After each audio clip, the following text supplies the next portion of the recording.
Hello guys, welcome to my channel. तो आज हम बात करेंगे भालू इब्राहिम के रिसेंट व्लॉग के बारे में। और फाइनली भालू के जो सास ससुर है वो मुंबई आ चुके हैं। और देखा सनी के चेहरे पे कितनी अलग सी एक चहक थी, और उसकी बातों में एक चहक थी, चेहरे पे एक अलग सी खुशी थी, मुस्कुराहट थी। कितना मतलब ऐसा लग रहा था कि एक वो बच्चा नहीं होता है जो माँ बाप को देख के बहुत खुश हो जाता है, वैसा। और यही खुशी कभी भी आप रीज़ा और रेहान के चेहरे पे नहीं देखोगे जब वो अपने माँ बाप से मिलते हैं, या बेटी खाला कभी जाती हैं मुंबई से मौदाहा, या मौदाहा से कभी मुंबई आती हैं। तो ये लोग इतना इतना कंसर्न नहीं दिखाते अपने माँ बाप के प्रति। और इस बार तो ऐसा हुआ कि रिज़ा रेहान के पापा आए थे, और रेहान तो मिला भी नहीं, लाइक उनसे एक बार मतलब आमना सामना भी नहीं हुआ। ऐसा अच्छा मिलना, अच्छे से ना मिलना एक अलग चीज़ होती है। और उसने देखा ही नहीं, लाइक ना बाप ने बेटे को देखा ना बेटे ने बाप को देखा। इस बार तो ऐसा हो गया। ये लोग क्या करते हैं, फैमिली पे ज्ञान देते हैं कि खुश रहिए, प्यार बांटिए, अपने बड़ों की इज्जत कीजिए। और माँ बाप, खुद के माँ बाप के लिए प्यार नहीं है भाई इनके बच्चों में, ऐसा है। और देखा सनी अपने दोस्तों के साथ कितने मतलब खुशी से मिल रहा था। ऐसा वो हमेशा नहीं होता है देखना, हमेशा ऐसा होता है कि डरा सहमा सा लगता है मुझे तो, जहाँ तक मैं व्लॉग में देख के समझ पाई हूँ। और देखा आंटी आई हैं, तो आंटी ने कितनी सारी चीज़ें लाई हैं, शहद, घी, मिर्ची, भालू को जो अमरूद पसंद है अमरूद, आटा तक का लाया है, टमाटर तक लाए हैं।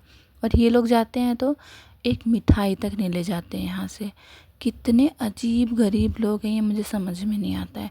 और जब वहाँ की चीज़ें आपको इतनी ही पसंद है, तो वहाँ जाने के बाद आपको मौदाहा से मुंबई आने की इतनी जल्दी क्यों होती है? वहाँ जाने के बाद आपके पैर नहीं टिकते हैं घर में। और यहाँ देखें, जब वो अपने सास के साथ बैठी थी ना, तो बहुत अनकंफर्टेबल सा लग रही थी वो, मतलब कंफर्टेबल नहीं हो पाती है। ऐसा लगता है कि फेक सी स्माइल दे रही है, हाँ बहुत अच्छा है बहुत अच्छा है, ऐसा। कपड़े तक लाए थे, चप्पल चूड़ियाँ लाई थी उन्होंने मैचिंग। वो तो मतलब मुंबई के सामने मौदाहा बोले तो एक छोटा सा देहाती है ना, बट फिर भी उनसे जो बनता है वो लेकर आती है। और ये क्या लेके जाती है? कुछ भी नहीं ले जाती है यहाँ से जाती है तो। और उन्होंने रोहान के लिए कपड़े लाए थे, और क्या, हैदर के लिए कपड़े लेकर आए थे। और ये लोग एक बच्चे के लिए चॉकलेट तक नहीं ले जाते हैं किसी घर जाते हैं तो। इसको बोलते हैं संस्कार।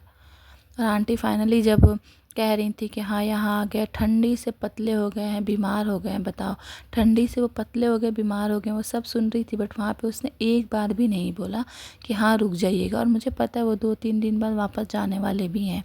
हालांकि वहाँ सच में इतनी ज़्यादा यूपी बिहार में ठंड होती है ना कि आप लाइक सुबह 11 बजे तक कोई नहीं उठता है।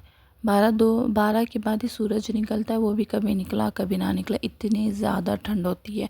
Because I am from Bihar, तो एक मुझे पता है बहुत ज़्यादा ठंड होती है। बट देखना ये फिर भी नहीं रोकेगी अपनी सास को। और देखना आंटी के चेहरे पे ना एक अलग सी चमक थी हैदर से मिलके, जैसे वो कंसर्न दिखा रही थी, मेरा बाबू हैदर। लेकिन ऐसा लग रहा था कि ना अपने पोते से एक जेन्युइन कनेक्शन है, जेन्युइन प्यार है। मेरा बाबू हैदर कह रही थी, उसे गले लगा रही थी। देखो जब वो लोग वॉक कर रहे थे तो स्ट्रोलर पे आंटी ही उसे टहला रही थी। ऐसा नहीं है कि ऐसा प्यार कभी भी आप देखना सुतारा बेगम ने नहीं दिखाया। सुतारा बेगम का ऐसा प्यार दिखता है कपड़ों के साथ, खाने के साथ, और ये ज्वेलरीज के साथ दिखता है। ऐसा प्यार कभी वो रूहान के लिए भी नहीं दिखाया, और ना ही क्या बोलते ये हैदर के लिए दिखाया। एक बार तो हैदर रो रहा था तो भाग गई थी, और कहती है हमको अच्छा नहीं लग रहा था इसलिए हम रोता हुआ छोड़ दिए थे। अबे बेवकूफ़ औरत, अगर तुम्हें अच्छा नहीं लग रहा था तो उसको चुप कराना चाहिए था, ना कि वहाँ से भाग जाना चाहिए था, बेवकूफ़ कहीं की। और भाई ये सुतारा बेगम कितनी भुक्कड़ है। पहले तो वो शहरी में खस्ता खा रही थी, 3-4 खस्ते खाए होंगे उसने। और रिज़ा फिर पराठे बना के देती थी उसको शहरी में, और फिर बोला मैंने 2 पराठे भी खा लिए। भाई शहरी में कौन 2 पराठे खाता है? मतलब ये लोग इतने ज़्यादा भुक्कड़ है ना, इतने ज़्यादा भुक्कड़ कि लालची भुक्कड़, सिर्फ खाना, मीठा मीठा मीठा खा के सब इतने मोटे हो गए हैं इनके घर में कि क्या बताना। और क्या बोलते, वो देखा सबा जो है अपनी सास के सामने, उसकी सास ज़्यादा अच्छी लग रही थी, अब देखना व्लॉग में वो पता नहीं ऐसा लग रहा था अपनी सास की ट्रिपल हो गई है, इतनी ज़्यादा मोटी हो गई है, और सिर्फ मीठा खा खा के। और कहती है कि जब वो आइसक्रीम आई थी शुगर फ्री, इनको ये भी नहीं पता शुगर फ्री, अरे वहाँ पे लिखा हुआ होता है शुगर फ्री, और शुगर फ्री में वो एक टैग आता है, लिख के जिससे पता चलता है कि हाँ ये शुगर फ्री है, लिख के आता है, कहीं ना कहीं लिखा होगा। बट बोलती है वहाँ पे मैं शुगर नहीं खा रही हूँ ना, तो मैं टेस्ट करके बता देती थी। और कुछ टाइम बाद जब सनी के फ्रेंड्स चले जाते हैं तो कैसे टूट पड़ते हैं ये लोग, कि क्या बोलते हैं, अरे हम लोग ऐसा इतनी ज़्यादा भूख लगी थी, ऐसा लगता है ये लोग जाएं और हम लोग खाने पे टूटे।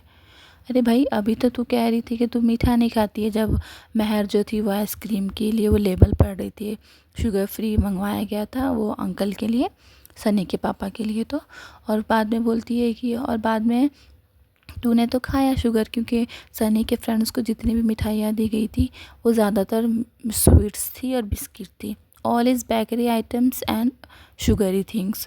तो इसका मतलब तूने वो सारी चीज़ें खाई हैं, इसका मतलब तूने शुगर खाई है। तो कितनी झूठ बोल रही थी ये कि मैं शुगर नहीं खा रही हूँ। और आपने एक चीज़ नोटिस करी, महर जो है वो अपसेट दिख रही है, महर जो है वो खुश नहीं है यहाँ पे। बोलती है महर से कोई बात भी नहीं करता है, मुझे ऐसा लगता है, क्योंकि उसके चेहरे से लगता है वो उतनी खुश नहीं है। और जो चीज़ें वो कर रही होती है ऐसा लगता है कि बस चापलूसी कर रही है। और देखा उसकी तबीयत भी ख़राब हो गई है। अरे भाई वो अगर चटनी खा रही है तो तू बड़ी है ना, तू ख्याल रखने वाले, तू उसको मना कर। आँख में से आंसू गिरता है फिर भी बोलते वो मोमो की चटनी खाती है, तो तू उसको मना कर, तू बड़ी है तो। और उसका पेट ख़राब हो गया देखो लड़की का। बट यहाँ आने के बाद ये महर भी इनके जैसी हो जाती है, डाइजेशन ख़राब हो जाता है, पेट ख़राब हो जाता है, तबीयत ख़राब हो जाती है। कुछ टाइम बाद अगर वो इनके साथ रही तो वो भी रिज़ा के जैसी हो जाएगी। तो मैं तो बोलूँगी महर के लिए बेस्ट है कि वो अपने माँ बाप के साथ रहे, तो खुशहाल भी रहेगी और सेहतमंद भी रहेगी, मुझे ऐसा लगता है। और देखा फाइनली बेटी खाला is back in the kitchen, सबके लिए चाय बना रही हैं, बोलती है तुमको भी चाहिए।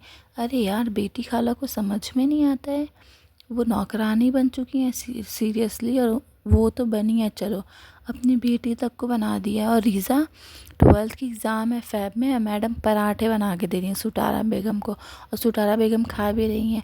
और सुटारा बेगम कह रही हैं कि बड़ी कुरकुरी पराठे बनाए हैं, मौदाहा नहीं सॉरी भोपाल के जैसे तेल वाले पराठे।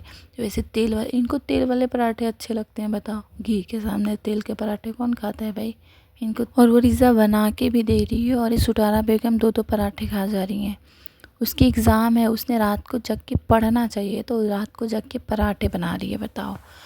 और कह रही थी कि बर्तन अच्छे नहीं हैं, इनका रिनोवेशन पे रिनोवेशन होता है और इनके घर में बर्तन अच्छे नहीं हैं। और कहती है तुम्हारे एग्ज़ाम ख़त्म हो जाएंगे, आखिरी दिन जाएंगे। आखिरी दिन क्या, क्यों इंतज़ार कर रहे हो बहन, चली जा, वैसे भी वो पढ़ तो रही नहीं है, एग्ज़ाम के दिन भी शॉपिंग किया तो कोई दिक्कत नहीं है, बिकॉज़ वो वैसे भी फ़ेल होना है। रीज़ा ने साइंस लिया है भाई, उसने साइंस दिलवाना है क्यों जब बच्चा पढ़ नहीं सकता है। तुमको पता था, जनाब कह रहे थे ना कि रीज़ा पढ़ने में अच्छी नहीं है, इसका मतलब आपको पता था वो पढ़ने में अच्छी नहीं है, तो आपने उसको साइंस क्यों दिलवाई। साइंस के स्टूडेंट से जाके पूछो बायोलॉजी फिज़िक्स और केमिस्ट्री के बारे में, कितना टफ़ होता है 12th का। और जैसे जैसे एग्ज़ाम नज़दीक आते हैं बच्चों की हार्ट बीट ऐसा लगता है कुछ पढ़ा ही नहीं है, ऐसा लगता है कुछ हुआ ही नहीं, हार्ट बीट बढ़ती जाती है, डर लगने लग जाता है। बच्चा को खाने तक की फुर्सत नहीं होती है जब वो 12th में होते हैं। और ये मैडम दूसरों के लिए पराठे बना के दे रही हैं, चल अपने लिए बनाती तो समझ में भी आता। पर बेटी खाला है ना नौकरानी, उनसे बनवा लेना था, बेटी खाला ने भी समझना चाहिए था। ये माँ बाप की भी गलती है कहीं ना कहीं, ये लोग भी इतना इंटरेस्ट नहीं दिखाते हैं, ये भी क्या बोलते कहीं ना कहीं एहसास कमतरी का शिकार हैं कि भाई हमारे बच्चों को पढ़ा रहे हैं, पैसा दे रहे हैं, तो कर रही है तो करने दो, ऐसा ये लोग भी यही सोचते हैं। इस वजह से अब माँ बाप की भी गलती है, अपन क्या ही कर सकते हैं। और बर्तन की शॉपिंग करेंगे, बर्तन की शॉपिंग रीज़ा करेगी, क्यों भाई, उसको एग्ज़ाम, आपको डांटना नहीं चाहिए कि भाई तू बर्तन की शॉपिंग क्यों करेगी, तू पढ़ाई पे ध्यान दे। बट अब क्या बोल सकते हैं।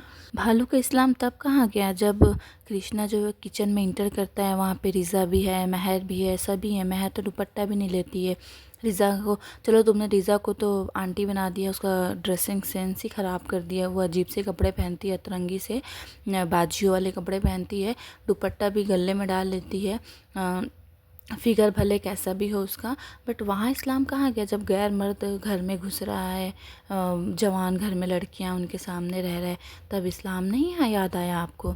नाखून और नेल पेंट की जगह आपको इस्लाम याद आ गया कि इस्लाम है, नमाज पढ़नी होती है, कुरान पढ़ना होता है। भाई उसके दिन हैं अभी नेल पेंट लगाने के, तो लगा लेने दो। आपको वहाँ आप जब खुद लगा रहे थे तब आपको इस्लाम नहीं नज़र आया था, और यहाँ पे आपको इस्लाम नज़र आ रहा है। एक तो आपने उसे कपड़े बाजियों वाले पहना दिए हैं, अजीब से कपड़े पहनती है भाई, बहुत अजीब से कपड़े पहनती है, उसको कपड़ों पे काम करना चाहिए। दीपिका ने, मुझे लगता है इसके लिए भी मतलब जैसे सबा को किया था पूरा चेंज, वैसे दीपिका ने इसके लिए करना चाहिए रिज़ा के लिए, क्योंकि ये सबा तो करने से रही, क्योंकि उसको लगता है चल मैं मोटी हूँ तो मेरे साथ एक और मोटी है, तो उसको भी अच्छा लगता होगा, बुरा नहीं लगता होगा सामने वाली को मोटी देख के, इसलिए शायद वो उसके लिए उसको वेट पे अपना काम करने नहीं दे रही है। और देखा बीपी उसका कितना हाई था एंड में, जब ये लोग बीपी चेक कर रहे थे तो बोले तुमने हंस क्यों दिया? बहन हंसने से कुछ नहीं होता है, उसका बीपी वैसे भी सेकंड टाइम भी 120/90 आया था, ये भी कोई एकदम नॉर्मल बीपी नहीं है, बॉर्डर लाइन पे बीपी है। तो मुझे लगता है रिज़ा को अपने सेहत पे ध्यान देना चाहिए, ना सेहत अच्छी है, ना बॉडी अच्छी है, ना क्या बोलते हैं इस एजुकेशन अच्छा है, तो फिर क्या करेगी बहन तू? मेरे को ये बताना, तेरे पास दिमाग है ना? तू बोलते 21 साल की हो गई है। अब रिज़ा और खुदा जाने क्या होगा उसका।